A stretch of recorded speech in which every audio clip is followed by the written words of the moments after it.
कहते हैं कि सफलता प्राप्त करने में बहुत सारी अड़चनें आती हैं। तो मेरा ये मानना है कि सफलता प्राप्त करने में कोई किस तरह की अड़चनें नहीं आती, ये केवल अपने मन के वहम होते हैं। लोग अपने आप ही अपना एक विज़न बना लेते हैं कि अगर हम ऐसा करेंगे तो कहीं ऐसा ना हो जाए, कहीं वैसा ना हो जाए। तो ये नेगेटिविटी ही आपकी अड़चनें हैं और कुछ नहीं है। ऐसा थोड़ी है कि कोई आपको पकड़ के एक तरफ से दूसरी तरफ उठा करके रख दे रहा है और आप कुछ नहीं कर पाएंगे। तो ये जो आपका खुद का विज़न है, इसको हटाइए और ये वास्तविक संसार है। आप देखते हैं यहाँ आपके चारों तरफ की चीज़ें सारी एग्जिस्ट करती हैं कि नहीं करती हैं। तो ये अपने मन से हटा दीजिए, अपने विचारों को नकारात्मकता से निकालिए और सकारात्मकता में लेके आइए, पॉजिटिविटी लेके आइए। अच्छा सोचिए, ठीक है। अपने निर्देशित जो भी आपने लक्ष्य निर्धारित कर रखा है उसकी ओर निरंतर बढ़ते रहें, तो निश्चित रूप से एक दिन आप सफलता को प्राप्त करेंगे, ऐसी मेरी आशा है, विश्वास भी है। आप करके देखिए, अपने अध्ययन में निरंतर लगातार लगे रहें तो आपको चीज़ें बहुत आसान होने वाली हैं। आपके लिए एक बहुत अच्छी सी खबर मैं लेकर के आया हूँ, वो ये कि सन 2022 का ये फेब का महीना है और कुछ ही महीनों में नई शिक्षक भर्ती, पुनः प्राथमिक शिक्षक भर्ती आने वाली है। इसमें काफ़ी सारे लोगों की इच्छाओं की पूर्ति होगी, शिक्षक बनेंगे। ठीक, बहुत सारे लोग अपने बहुत मतलब सपने संजोए हुए हैं कि हम शिक्षक बनेंगे, हमारी नौकरी लगेगी, एक रोजगार लगेगा। तो उनके लिए मैं ये कहना चाहूँगा कि भाई लग जाओ, बहुत समय है हमारे पास और इतना पर्याप्त समय है कि हम अच्छे से तैयारी कर सकते हैं। वो लोग जिन्होंने टीईटी क्वालिफाई कर लिया है। हालांकि ये जो भी टॉपिक हम कवर करेंगे वो बहुत सारे टॉपिक टीईटी के लिए भी होंगे। हम टीईटी जो सुपर टीईटी के एस्पायरेंट्स हैं, जो स्टूडेंट सुपर टीईटी की तैयारी करना चाहते हैं, तो उनके लिए मैं एक टॉपिक लेकर के आया हूँ, विषय लेकर के आया हूँ। जो उसका सिलेबस है, उस सिलेबस में से हम कवर करेंगे विज्ञान, गणित, अंग्रेजी, हिंदी और पर्यावरण को। बाकी विषय भी हम कोशिश करेंगे आपको दे सकें, लेकिन आज मैं आपको विज्ञान के बारे में बताने वाला हूँ। विज्ञान का सिलेबस आप लिंक में हम सिलेबस में डाल दूंगा, लिंक आप जा करके लिंक में देख सकते हैं इसका सुपर टीईटी का विज्ञान का सिलेबस क्या है, ठीक है। और बल्कि सुपर टीईटी के पूरे सिलेबस को मैं वहाँ पर लिंक डाल दूंगा, उसमें आप देख सकते हैं। तो सुपर टीईटी के सिलेबस में विज्ञान है, विज्ञान में एक टॉपिक है गति। तो आज हम गति के बारे में सीखेंगे, गति क्या है, गति किसे कहते हैं, ठीक है। तो गति के बारे में सीखेंगे। तो गति के बारे में सीखने से पहले थोड़ा सा एक जानकारी दे दें, गति को विज्ञान, किस विज्ञान के अंतर्गत रखा गया है। गति क्या है, विज्ञान तो है, सिलेबस तो विज्ञान है, विज्ञान तो काफ़ी सारे होते हैं, भौतिक विज्ञान, रसायन विज्ञान, जीव विज्ञान और भी विज्ञान होते हैं। तो इसको किस विज्ञान में रखा गया है, तो ये समझ लीजिए गति क्या है। गति जो हमारे आसपास की चारों तरफ की चीज़ें होती हैं, जिनको देख सकते हैं, जिनको महसूस कर सकते हैं, उनमें ही कोई मूवमेंट होता है। तो भौतिक चीज़ों में जो मूवमेंट होता है, ठीक, भौतिक चीज़ों में मूवमेंट होता है ना, गति होती है। तो इसलिए इस गति को भौतिक विज्ञान में रखा गया है। तो भौतिक विज्ञान क्या है, आपको आसानी से पता चल गया ना। हमारे तरफ की जो, हमारे चारों तरफ की जितनी भी भौतिक चीज़ें जो हम देख सकते हैं, जिन्हें हम महसूस कर सकते हैं, ठीक, उनका अध्ययन हम भौतिक विज्ञान के अंतर्गत करते हैं। तो भौतिक विज्ञान में एक टॉपिक आता है गति। आज हम सीखने वाले हैं गति के बारे में। तो गति किसे कहते हैं, मुख्य प्रश्न हमारा ये है, गति किसे कहते हैं, ठीक है। आप देखिए, कोई भी वस्तु होगी, कोई वस्तु है, मान लीजिए कोई भी चीज है, उसकी दो अवस्थाएं होती हैं। एक अवस्था कौन सी होती है, विराम अवस्था, और एक अवस्था होती है गति की अवस्था, ठीक है। देखिए, विराम अवस्था का मतलब क्या हो गया, विराम अवस्था का मतलब समझ लीजिए कि ये आप हैं, ए हैं आप, ठीक, नाम दे देते हैं, आप राम हैं, आपकी स्थिति ए है, आप इस समय बिस्तर पर लेटे हो, ठीक है। आपने सोचा खाना बनाना है, खाना खाना है, तो आप क्या करोगे, उठोगे, उठ करके जाहिर सी बात है बिस्तर वाले कमरे में तो किचन होगा नहीं, किचन दूसरी तरफ होगा, रसोई घर दूसरी तरफ होगा। तो आप क्या करोगे, रसोई घर की तरफ जाओगे, रसोई घर की तरफ जाओगे, रसोई घर बी पॉइंट पर है, यानी कि रसोई घर की स्थिति बी है। तो जब राम ने सोचा कि मुझे खाना बना करके खाना है, तो उसको क्या करना चाहिए? उठना चाहिए या वहीं रहना चाहिए? तो उठना चाहिए, किचन में जाना चाहिए। लेकिन क्या किया? राम नहीं उठा, केवल सोचता ही रहा, उठा नहीं। तो आपने क्या पाया कि राम ने सोचा तो था लेकिन उठा नहीं। तो जब राम ने सोचा था तब की स्थिति में, और उसके बाद में जब नहीं उठा तब की स्थिति में क्या परिवर्तन आया? कोई परिवर्तन नहीं आया। तो जब किसी वस्तु की स्थिति में कि समय के साथ भी कोई परिवर्तन ना हो, वो वस्तु जहां थी वहीं पर हो, तो कहा जाता है वस्तु विराम अवस्था में है। विराम अवस्था में है, रुकी हुई अवस्था। विराम अवस्था को किसे क्या कहते हैं? रुकी हुई अवस्था। यानी कोई भी वस्तु अपनी प्रारंभिक स्थिति में ज्यों की त्यों रहती है, वो हिलती नहीं, अपने स्थान को परिवर्तित ही नहीं करती, तो कहते हैं कि वो वस्तु विराम अवस्था में है। क्लियर? विराम अवस्था किसे कहते हैं? अब आती है गति की अवस्था। गति की अवस्था में हम फिर से लेते हैं राम को, ए पॉइंट पर है, ये इसका बिस्तर है। राम भैया बिस्तर पर अभी लेटा है। राम ने सोचा मुझे खाना खाना है। खाना खाने के लिए उसने उठना पड़ेगा, उठ करके रसोई घर में जाना पड़ेगा। अब रसोई घर बी बिंदु पर है, तो राम ने क्या किया? उठा और रसोई घर में चला गया। तो रसोई घर में जा रहा है, चला गया वो। तो अब क्या हुआ? राम की स्थिति अब ए पे ना होकर के बी पे आ गई। अब राम कहां पर आ गया? बी पर आ गया। तो अब यहां से राम हट गया कि नहीं हट गया? अब यहां से राम क्या हो गया? राम यहां अनुपस्थित हो गया। तो क्या हुआ? किसी भी, क्या पाया हमने?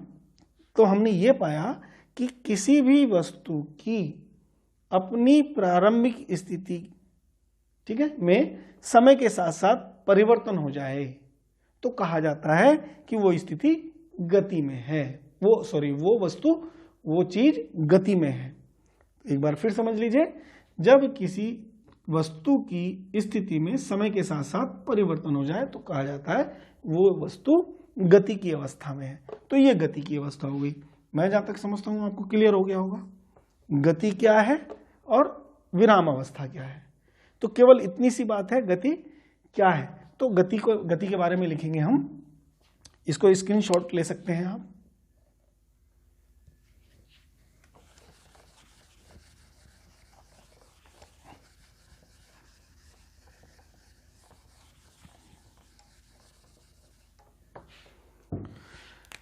तो ये गति की फैमिली थी। गति की फैमिली में ये हो गया कि गति की अवस्था, विराम अवस्था, ये दोनों बहनें हैं, है ना।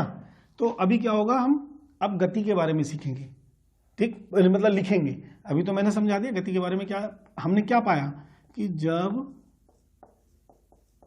कोई वस्तु समय के साथ अपनी स्थिति परिवर्तित कर लेती है या करती है तो कहा जाता है कि वह वस्तु गति की अवस्था में है। ठीक है, तो गति क्या है समझ में आया। ठीक, दूसरी परिभाषा इसकी यही है, शब्दों का थोड़ा सा चयन करने की बात होती है कि जब कोई, दोबारा लिख दिया, जब कोई वस्तु समय के साथ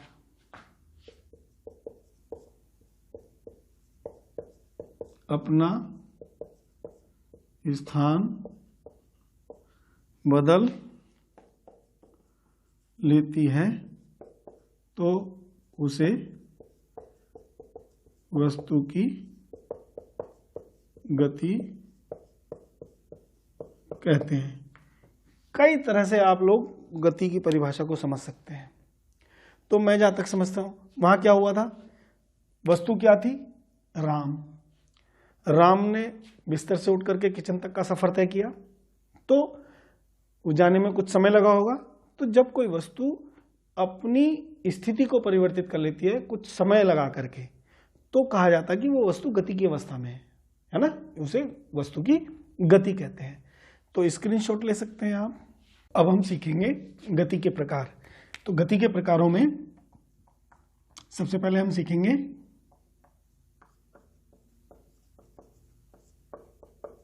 एक समान गति, यूनिफॉर्म मोशन। सेकंड हम सीखेंगे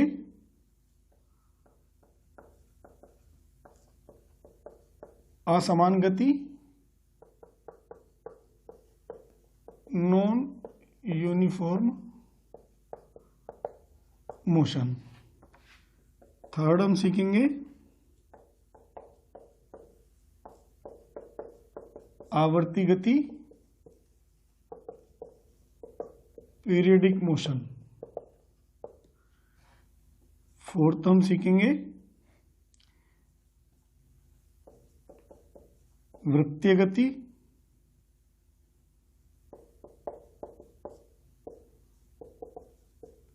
सर्कुलर मोशन। फिफ्थ हम सीखेंगे रेखीय गति, लीनियर मोशन। और सिक्स हम सीखेंगे दोलन गति, यानी कि ऑसिलेटरी मोशन। तो देखिए हमारे सुपर टेट के सिलेबस में जो विज्ञान चैप्टर है, ठीक है, विज्ञान जो टॉपिक है उसमें हम इन गति को ही कवर करेंगे, क्योंकि कक्षा 6 से लेकर के कक्षा 10 तक के सिलेबस में आपका यही गति को समझाया गया है और इसी गति को हमें तैयार करना है। अगर इस गति से रिलेटेड कोई भी चीज़ हम मिस कर देंगे तो वो एक क्वेश्चन हो सकता है उसी मिस चीज़ का बन जाए, तो आप उसको मिस कर देंगे। तो मेरी वीडियो में शुरू से लेकर अंत तक बने रहें, आपको कोई भी चीज़ मिस नहीं होने वाली, एक एक चीज़ गति से रिलेटेड आपको मिलने वाली है, ठीक है। और किसी भी टॉपिक को एंड करने के बाद हम उससे रिलेटेड क्वेश्चन आंसर भी आपको कराएंगे, जिससे आपको क्वेश्चन किस टाइप के किस मोड के आते हैं ये भी आपको पता चल जाएगा। और इस तरह से प्रैक्टिस कराएंगे कि आप तेजी से क्विक आंसर कर पाएंगे। तो गति टॉपिक के अंदर हम ये गतियां कवर करेंगे, एक समान गति, असमान गति, आवर्ती गति, वृत्तीय गति, रेखीय गति, दोलन गति और घूर्णन गति, ठीक है। इन गति के बारे में हम विस्तार से अभी डिस्कस करने वाले हैं, ठीक है। सीबीएसई या यूपी बोर्ड से पढ़े हुए या किसी भी बोर्ड से पढ़े हुए बच्चे आसानी से मेरी भाषा को समझ सकते हैं। तो एक समान गति किसे कहते हैं कि जब कोई वस्तु समान समय अंतराल में, ठीक है, जब कोई वस्तु समान समयांतराल, ये संधि विच्छेद करके अलग अलग कर सकते हैं तो समय और अंतराल हो जाता है। तो समयांतराल में समान दूरी तय करती है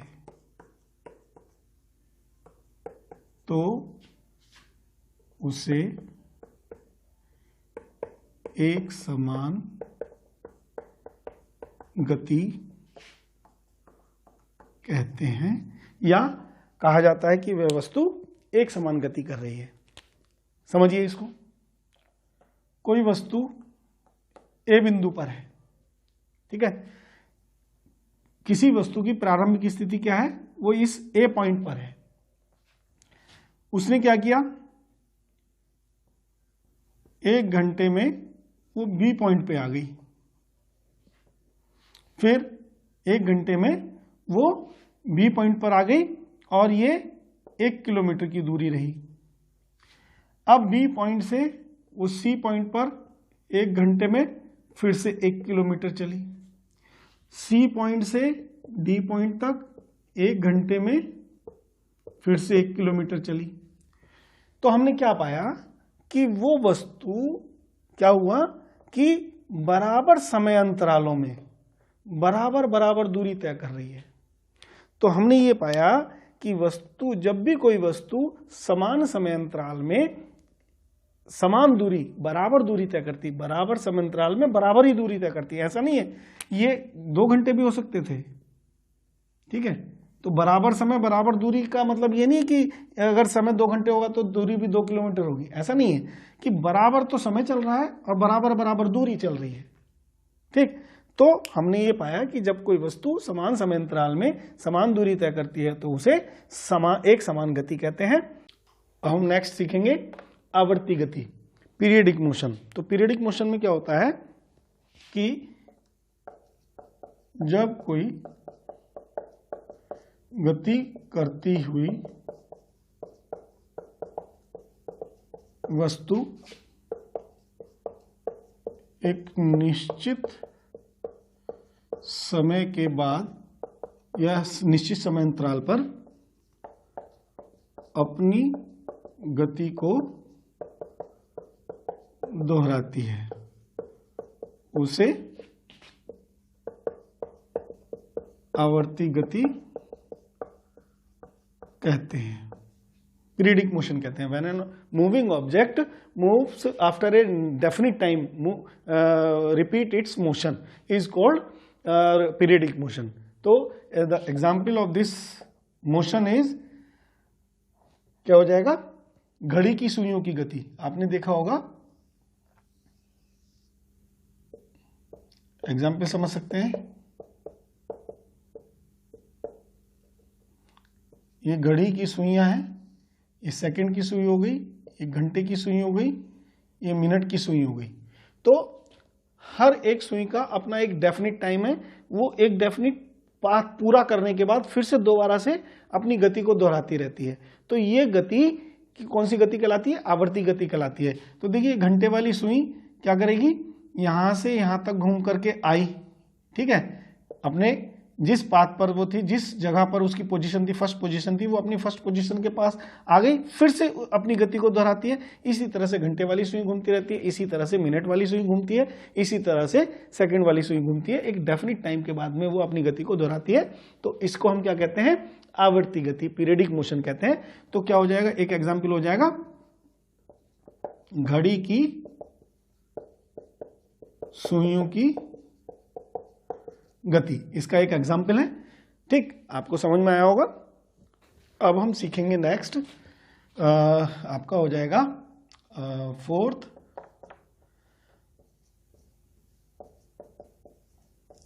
वृत्तीय गति, सर्कुलेटरी मोशन। तो इसमें क्या हो जाएगा, इसमें कोई वस्तु, कोई गति करती हुई वस्तु एक निश्चित बिंदु के चारों ओर और एक निश्चित दूरी पर वृत्तीय पथ पर गति करती है, घुमावदार पथ पर गति करती है।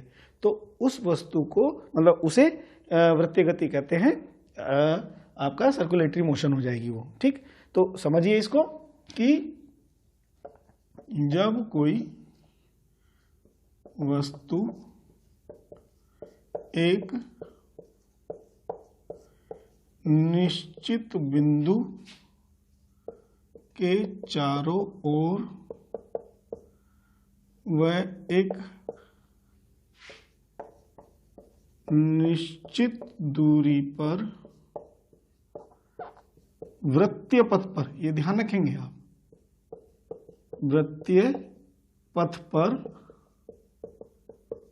गति करती है, तो उसे क्या कहते हैं हम, वृत्तीय गति कहते हैं,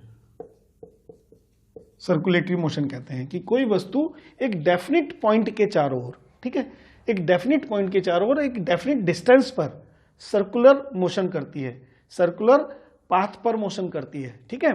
तो इट्स कॉल्ड आपका सर्कुलेटरी मोशन, वृत्तीय गति कहलाती है कि जब कोई वस्तु, इसको कोई लिखेंगे, जब कोई वस्तु एक निश्चित बिंदु के चारों ओर वह एक निश्चित दूरी पर वृत्तीय पथ पर गति करती है तो उसे वृत्तीय गति कहते हैं। कि when a moving object moves around a definite point and a definite distance is called on a circular path, it's called वृत्तीय गति यानी कि सर्कुलेटरी मोशन। इसके एग्जाम्पल हैं आपके, इसमें भी आप देख सकते हैं घड़ी की सुइयों की गति, यहां पर भी ध्यान देने की जरूरत है, घड़ी की सुइयों की गति। तो यहां किस तरह से गति देखेंगे आप समझेंगे, एग्जाम में दोनों तरह से आ जाएगा। घड़ी की सुइयों की गति का उदाहरण वृत्तीय गति भी है और आपका क्या है, आवर्ती गति भी है, लेकिन थोड़ा सा माइनर सा डिफरेंस है, वहां समझने की जरूरत है।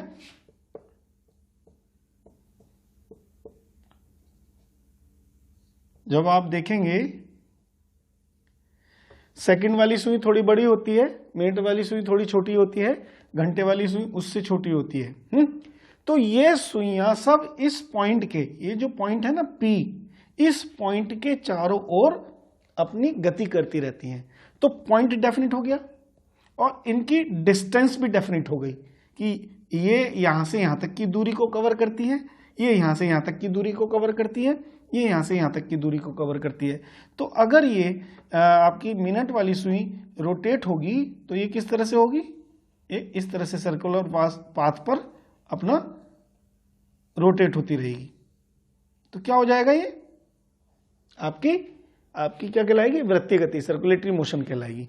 तो एक तो ये होगी घड़ी की सुइयों की गति।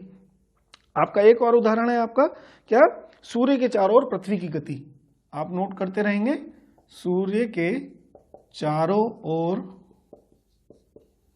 पृथ्वी की गति, ठीक है, और पृथ्वी के चारों ओर चंद्रमा की गति, ठीक है। अच्छा, आपका नेक्स्ट है एग्जाम्पल, कोल्हू चलाते बैल की गति, है ना, कोल्हू चलाते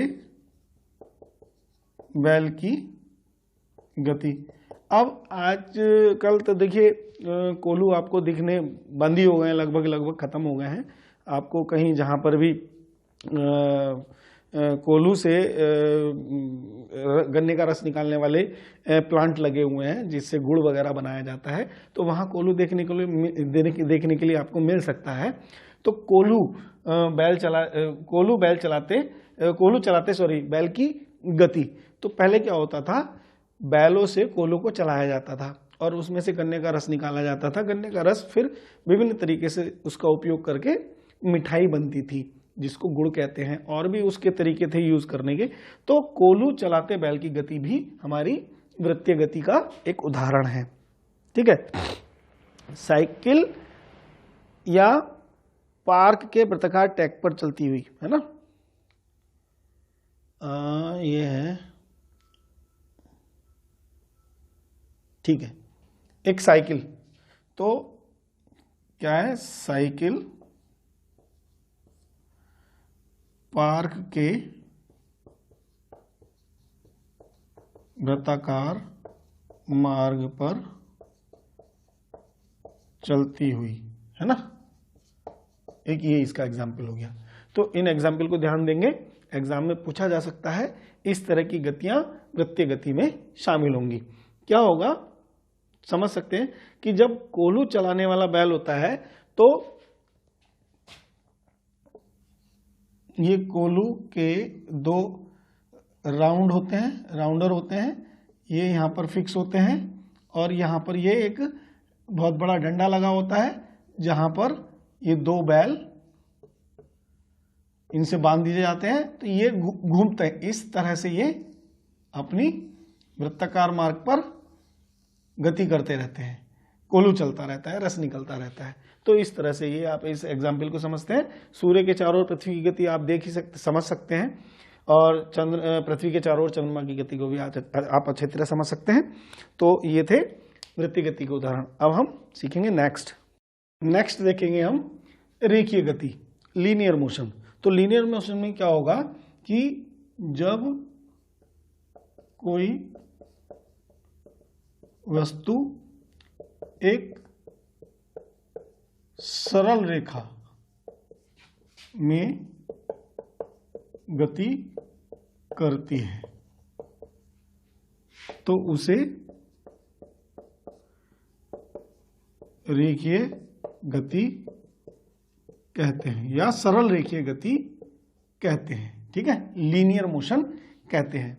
तो when an object moves in a straight line, ठीक है, क्या हो जाएगा, when A object moves in a straight line it's called linear motion. इसके एग्जाम्पल आप देख सकते हैं। एग्जाम्पल हैं आपके लीनियर मोशन के कि सड़क पर दौड़ते वाहनों की गति। ठीक, नेक्स्ट है इसमें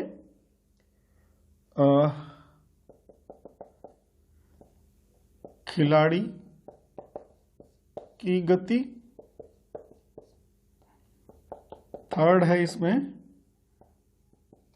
मार्च पास्ट करते सिपाही की गति।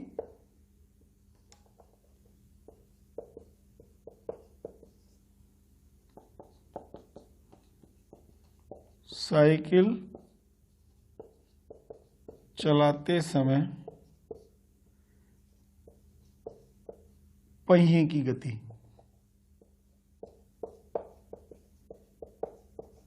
ये इसके उदाहरण हैं, आप आसानी से समझ सकते हैं।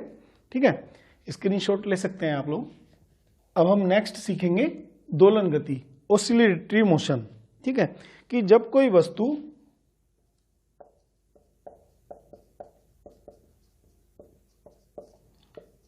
अपनी मध्य स्थिति के दोनों ओर गति करती है तो उसे दोलन गति कहते हैं, ऑसिलेटरी मोशन कहते हैं। तो कहा जाता है कि वो वस्तु ऑसिलेटरी मोशन में है, कि when object moves in both the direction in respect of its middle position is called oscillatory motion. ठीक है, इसका एक अच्छा उदाहरण है घड़ी। आपने अपने घरों में दीवार घड़ी देखी होंगी जिसमें वो घंटी इधर उधर होती रहती है, देखिए। तो उस वह जो घड़ी के पेंडुलम की गति, इसका उदाहरण क्या है, एग्जाम्पल, घड़ी के पेंडुलम की गति। आप देखते हैं घड़ी का पेंडुलम ये है, इस मध्य स्थिति के दोनों ओर ये गति करता रहता है। इधर जितना आएगा फिर उधर उतना जाएगा, इसी तरह से ये गति करता रहता है। तो घड़ी के पेंडुलम की गति, इसका एक बहुत पॉपुलर उदाहरण है। ठीक है, झूला झूलते हुए बच्चे की गति, है ना,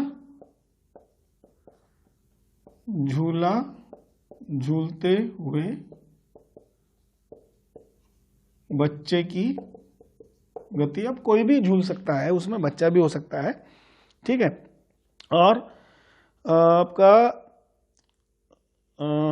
नदी के पानी में ऊपर नीचे गति करती नाव की गति, है ना। ठीक है, नदी आप देख लेंगे, ये देखेंगे आप, नदी, है ना, नदी के पानी में नाव की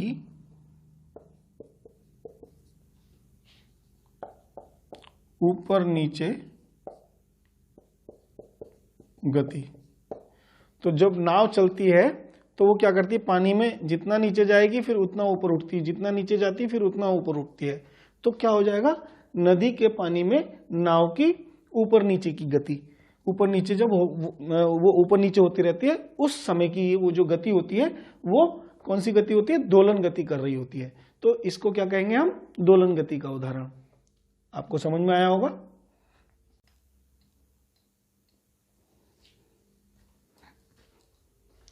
तो हमारा नेक्स्ट और लास्ट है ये घूर्णन गति, रोटेशनल मोशन। तो इसमें क्या होगा, जब कोई वस्तु अपनी धुरी या, ठीक है, या कह लीजिए अक्ष के चारों ओर गति करती है तो उसे घूर्णन गति कहते हैं या रोटेशनल मोशन कहते हैं। कि when an object moves at its axis, है ना, अराउंड इट्स एक्सिस, सॉरी। तो when an object moves around its axis, अक्ष, देन इट्स कॉल्ड घूर्णन गति या रोटेशनल मोशन कहते हैं। इसके एग्जाम्पल है, आप अच्छी तरह समझ सकते हैं। देखिए इसके एग्जाम्पल है, कुम्हार के चाक की गति। कुम्हार के चाक की गति। आप मिट्टी के बर्तन बनाने वाले कुम्हार के पास अगर कभी गए हैं, देखा है, तो उसके चाक की गति क्या होगी, कुम्हार के चाक की गति घूर्णन गति होगी, रोटेशनल मोशन होगी। अच्छा, एक और देख लीजिए आप, आटे की चक्की होती नहीं, आटे की चक्की में जो चक्की के पार्ट होते हैं वो भी अपने अक्ष के चारों ओर ही घूमते हैं। आप क्या देख सकते हैं, अक्ष के चारों ओर घूमते हैं। तो आटे की चक्की की गति भी हो सकती है, आटे की चक्की की गति। ठीक, नेक्स्ट है, देख सकते हैं आप, घूमती हुई फिरकी, है ना, घूमती हुई फिरकी की गति। फिरकी किसे कहते हैं, लट्टू। लट्टू होता नहीं, बचपन में बहुत बच्चे घुमाते रहते हैं लट्टू को, तो वो फिरकी होती है। तो उसकी गति, और एक खेल होता है मीरा गो राउंड की, है ना, मीरा गो राउंड की गति। और विंड मिल के ब्लेड की गति। आप देख सकते हैं, विंड मिल के